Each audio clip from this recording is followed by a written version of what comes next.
Miss Priya. Yes sir. Body को check करिए, कहीं कोई चोट या घाव का निशान है क्या? Yes sir.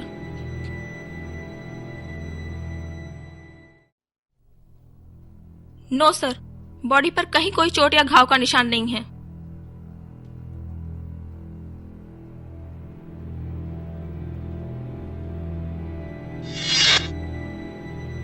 सर ये देखिए, इनकी गर्दन पर निशान है। सर इसको गला दबा के मारा गया और हत्या करने के बाद खूनी ने लाश को यहाँ छोड़ दिया सर। एक बार बॉडी को फिर से चेक करिए। जी सर। कहीं कोई काम की चीज मिल जाए। चोरी कौन से इलाके में हुई थी? पुरानी बाजार के पास।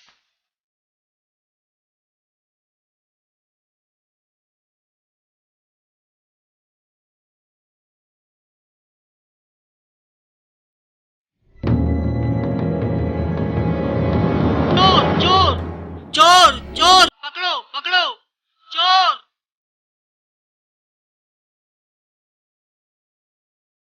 चोर सामने आएगा तो तुम उसे पहचान लोगे? हाँ मैम।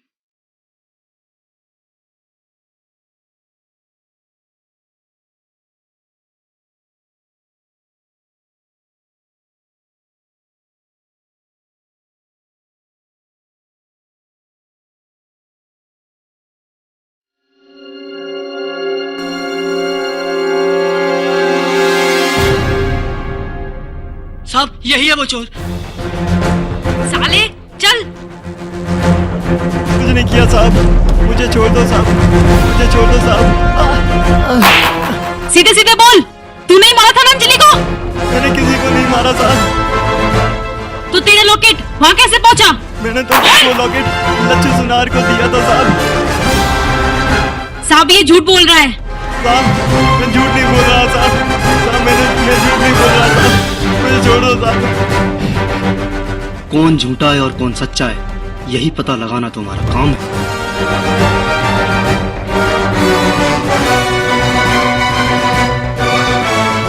बोलो भाई, हम लोग सीबीआई से हैं। सीबीआई? बोलो भाई। इस लॉकेट को पहचानते हो?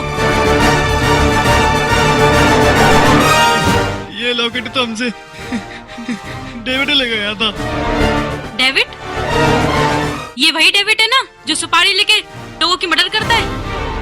हाँ हाँ साहब, वही डेविड है साहब। यहाँ वो हफ्ता लेने आता है, उसको हफ्ता नहीं दिया तो वो ये लॉकेट ले गया था। मुझे माफ कर दो साहब, मेरे छोटे छोटे बच्चे साहब।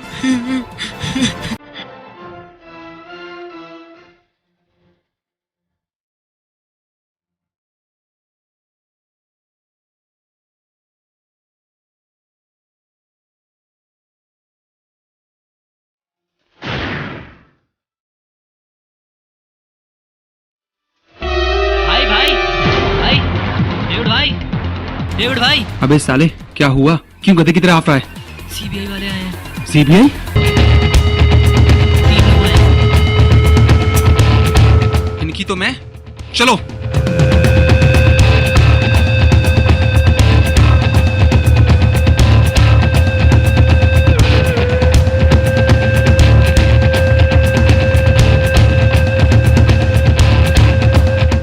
बाकी हथियार कहाँ हैं? वो अंदर रखे।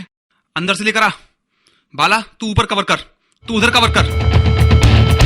देखता हूं सालों को।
डेविड, अपने आप को कानून के हवाले कर दो।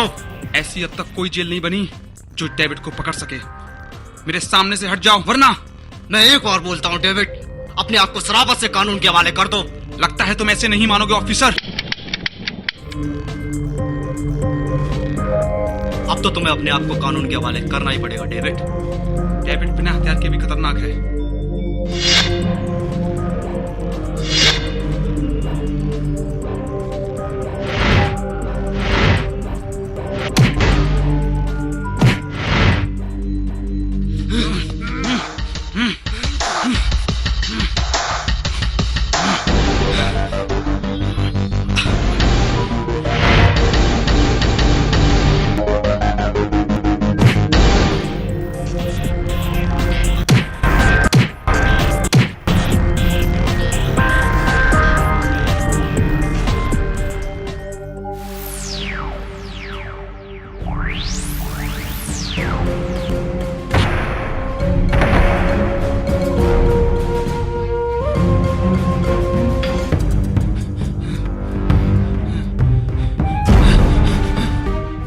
सीबीआई को सबूत मिलता है सिर्फ एक लॉकेट, जिसके जरिए सीबीआई अमन तक पहुंचती है।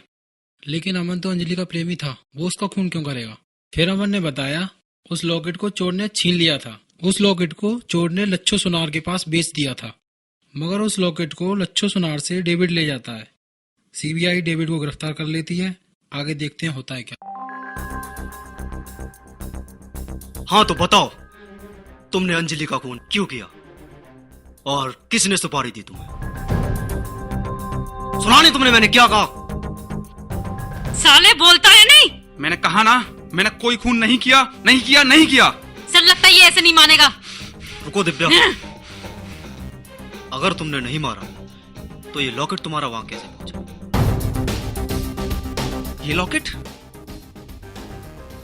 लॉकेट तो मेरे गले में भी है। देखो इसको।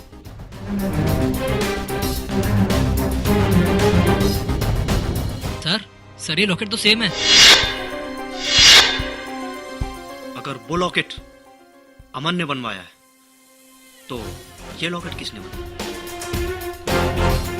सर ये केस तो और भी उलझता जा रहा है। सर लगता है डेविड का इस केस से कोई संबंध नहीं है।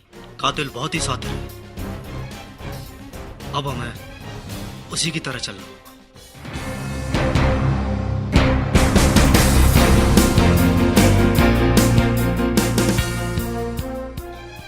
साहब आपने मुझे बुलाया था साहब। हाँ गोपाल, तुम्हारे लिए एक अच्छी खबर है, आओ बैठो। अच्छी खबर?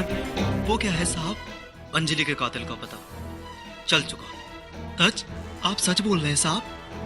गोपाल मैंने तुमसे कहा था ना, अंजलि का कातिल चाहे कोई भी, मगर ये लॉकेट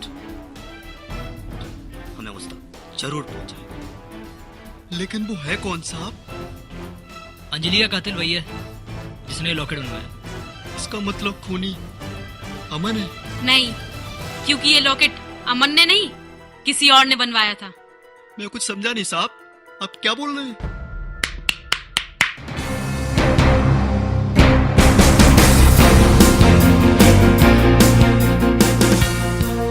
ये कौन है साहब? यही वो सुनार है ना जिससे तुमने नकली लॉकेट बनवाया। नहीं साहब, मैं इसको नहीं पहचानता। आप क्या बोल रहे हैं साहब? चल जा। अब इन बातों से कोई फायदा नहीं गोपाल, सराफत से सच्चाई बता दो वरना।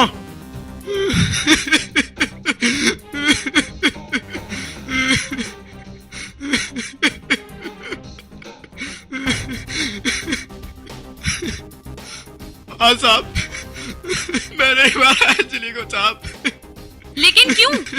आखिर वो तुम्हारी बेटी थी। मैं मजबूर था साहब, मुझे नशे के लिए पैसे चाहिए थे साहब, और अंजलि इतने पैसे कमा नहीं पाती थी साहब। लेकिन इसमें अंजलि की क्या गलती थी? हम लोग काफी गरीब थे साहब। मैंने अंजलि को कई बार समझाया था साहब कि तू किसी अमीर लड़के से शादी कर ले, मारी तक ये अपने आप दूर हो जाएगी, मगर उसने एक नहीं मानी साहब। इसी बात को लेकर एक दिन हमारे बीच झगड़ा हो गया। नहीं नहीं नहीं, मैं तुम्हारी बात नहीं मानूंगी। अमन को भूल के मैं किसी और के बारे में सोच भी नहीं सकती, और वैसे भी मैं कोई वेश्या नहीं हूँ जो अपने जिस्म की नुमाइश करूंगी। तूने मेरी बात नहीं मानी तो मैं तुझे जान से मार दूंगा। हाँ हाँ, मार दो मुझे। वैसे भी अमन को ठुकराकर मैं एक जिंदा लाश बन चुकी हूँ, और वैसे भी जिस लड़की को अब तुम्हारे जैसा हो उसे तो पैदा होते ही मर जाना चाहिए। मुझसे जवान लड़ाती है?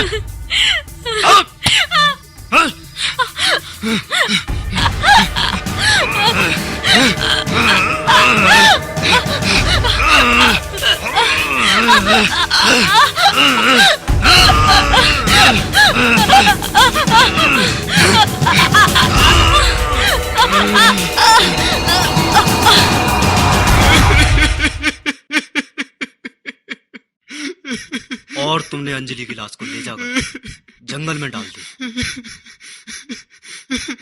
हाँ साहब, मुझे डर था कि कहीं पुलिस मुझ तक नहीं पहुंच जाए, इसलिए मैंने ये नकली लॉकेट का नाटक रचा साहब।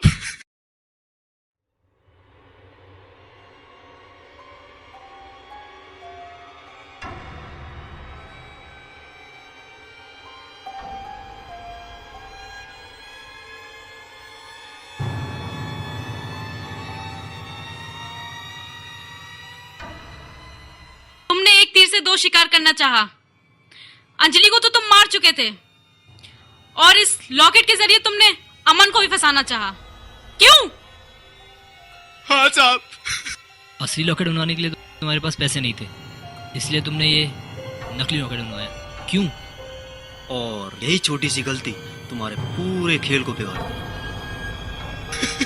हाँ साहब, मैं मुजरिम हूँ साहब, मुझे गिरफ्तार कर लीजिए साहब। मैंने अपनी बेटी को मारा है साहब। काश यही बात तुमने अंजलि का खून करने से पहले सोची होती। अब पछताने से कोई फायदा नहीं गोपाल, तुम्हारा फैसला अदालत करे। हम तुम्हें गिरफ्तार करेंगे। सीबीआई को जो लॉकेट मिला था वो नकली था। वो लॉकेट अंजलि के पिता गोपाल ने बनवाया था अमन को फंसाने के। उस लॉकेट को गोपाल ने अंजलि की लाश के पास डाल दिया, मगर वो तो अंजलि का पिता था, उसने ऐसा क्यों किया? नशे की गंदी लत की वजह से वो चाहता था कि अंजलि किसी अमीर लड़की से शादी कर ले ताकि उसकी जरूरतें पूरी हो सके। अंजलि को ये गवारा नहीं था, इसीलिए उसके पिता ने उसे मार डाला। तो इसी के साथ मैं आपसे विदा लेना चाहूंगा। आगे मिलते रहेंगे ऐसी और चौंका देने वाली घटनाओं के साथ। तब तक के लिए नमस्कार।